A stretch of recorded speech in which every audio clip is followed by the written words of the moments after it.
स्थिति है, भारत बोल क्या रहा है, यह दुनिया में भारत की हैसियत बनी है। గతంలో భారతదేశం యొక్క మాట ప్రపంచ దేశాలు ఎవరు కూడా వినేది కాదు, పట్టించుకునే వాళ్ళు కాదు. కానీ ఈనాడు నరేంద్ర మోడీ గారి ప్రభుత్వం వచ్చిన 10 సంవత్సరాల తర్వాత ఇవాళ భారతదేశం ఏ విషయంలోనే ఏం మాట్లాడుతున్నదని వింటున్నారు.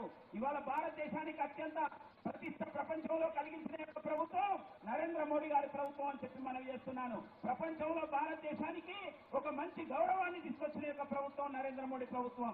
इकोनॉमी की साइज के मामले में जो हमारा भारत 2014 में 11वें स्थान पर खड़ा था, मोदी जी ने उस भारत को इकोनॉमी की साइज के मामले में लाकर दुनिया में 5वें स्थान पर खड़ा कर दिया है। और सारी इंटरनेशनल फाइनेंशियल फर्म, सारे इकोनॉमिस्ट अब यह दावा कर रहे हैं कि विश्व की फास्टेस्ट ग्रोइंग इकोनॉमी, सर्वाधिक तेजी से आगे बढ़ने वाली अर्थव्यवस्था यदि किसी देश की है, भारत की है। इसे 2027 आते आते भारत दुनिया की टॉप 3 कंट्रीज में खड़ा हो जाएगा। मेरे बहनों भाइयों, ప్రపంచంలో భారతదేశం ఆర్థిక స్థితిలో 11వ స్థానం 2014లో ఉండే. కానీ నరేంద్ర మోడీ గారి ప్రభుత్వం వచ్చినాక ఈ 10 సంవత్సరాలలో భారతదేశం యొక్క ఆర్థిక వ్యవస్థ అత్యంత వేగంగా అభివృద్ధి చెందుతూ 5వ స్థానానికి ప్రపంచంలో రావడం జరిగింది.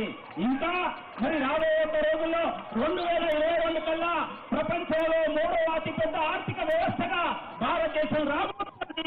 నరేంద్ర మోడీ గారి ప్రభుత్వం కాకుండా టాప్ 3 దేశాలలో అతి ప్రధానమైన దేశాల్లో మరి భారతదేశం ఒక ప్రధానంగా ఉంటుందని చెప్పి మనం చేస్తున్నాను. అదేవిధంగా అంబులెన్స్ దారి ఇవ్వాల్సిందిగా మన యొక్క మరి అంబులెన్స్ దారి అండి ప్లీజ్, एम्बुलेंस जाने दीजिए, అంబులెన్స్ దారి అండి, रास्ता दीजिए एम्बुलेंस। థ్యాంక్ యూ, ధన్యవాదాలు ధన్యవాదాలు.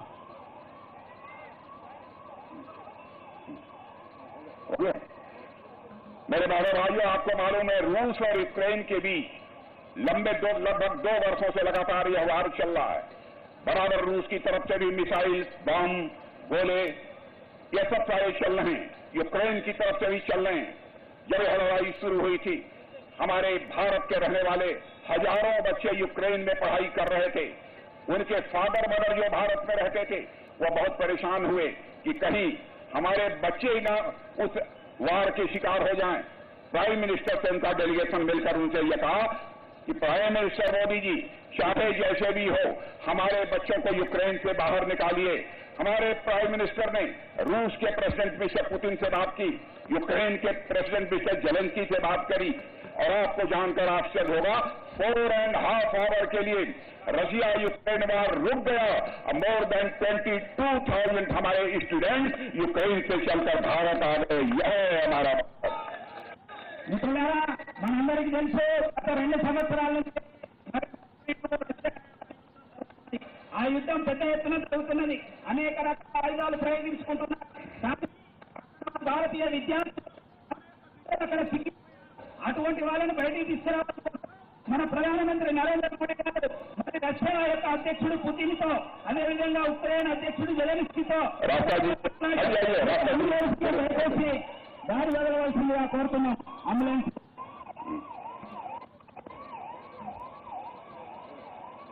हम लोगों ने इलेक्शन मैनिफेस्टो में इस बार कहा है, मेरे रहने भाइयों, आयुष्मान भारत की सुविधा पहले गरीबों को मिलती थी। हम लोगों ने कहा है जिनकी एज 70 ईयर्स के ऊपर होगी, चाहे किसी इनकम ग्रुप के होंगे, चाहे किसी कास्ट के होंगे, चाहे किसी रिलीजन के होंगे, सबके 5 लाख रुपए तक की प्रति वर्ष निःशुल्क चिकित्सा की जाएगी। मेडिकल असिस्टेंस उनको प्रोवाइड किया जाएगा। अच्छा, ప్రభుత్వ కాలంలో మన యొక్క ప్రభుత్వం ఆయుష్మాన్ భారత్ పేరుతోని ప్రతి వ్యక్తికి 5 లక్షల రూపాయల యొక్క ఉచిత వైద్యం అందజేస్తూ వస్తున్నది. కానీ ఈసారి ఈ యొక్క మరి బీజేపీ యొక్క మేనిఫెస్టోలో ఒక ప్రధాన విషయాన్ని ఉంచడం జరిగింది. ఇప్పుడు ప్రభుత్వం వచ్చిన తర్వాత దేశంలో 70 సంవత్సరాలు దాటిన యొక్క పౌరులు, వారు మహిళలు కానీ పురుషులు కానీ, ఏ కులం కానీ, ఏ మతం కానీ, ఏ ప్రాంతం కానీ, ఏ రకమైన ఆర్థిక పరిస్థితిలో ఉన్నప్పటికీ 70 సంవత్సరాలు దాటిన ప్రతి ఒక్కరికి కూడా ఉచితంగా 5 లక్షల వరకు వైద్య సహకారాన్ని ఉచితంగా అందజేసే యొక్క ప్రభుత్వం నరేంద్ర మోడీ ప్రభుత్వం. जो भी योजनाएं चल रही हैं इस देश में, मैं आपको यकीन दिलाना चाहता हूं, यह सारी योजनाएं आगे भी चलती रहेंगी जब तक कि वह सैचुरेशन स्टेज में न पहुंच जाए। यह भी हम लोगों ने संकल्प लिया है। इसलिए मैं बहनों भाइयों आप सभी से अपील करना चाहता हूं, आप हमारे कैंडिडेट विनोद राव जी आप जानते हैं बहुत ही डायनेमिक कैंडिडेट हैं। हमारे विनोद राव बहुत अच्छा बोलते हैं और साथ ही सोसाइटी के सर्विस के प्रति उनका जो कमिटमेंट है उससे भी आप सभी परिचित हैं।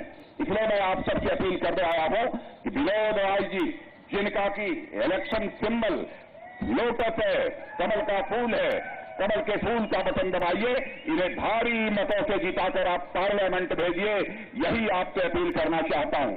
और मैं आपको यकीन दिलाना चाहता हूं, यदि विनोद राव जी को विक्ट्री आपने दिला दी, यकीन रखिए मैं फिर से आऊंगा, यहां पर आऊंगा तो अपना स्वागत कराने के लिए नहीं आऊंगा, यहां की जनता के प्रति अपना ग्रेटिट्यूड एक्सप्रेस करने के लिए आऊंगा, आप लोगों का स्वागत करने के लिए आऊंगा। आप सबको बहुत बहुत धन्यवाद। నేను ఒక విషయంగా మీ అందరికీ కూడా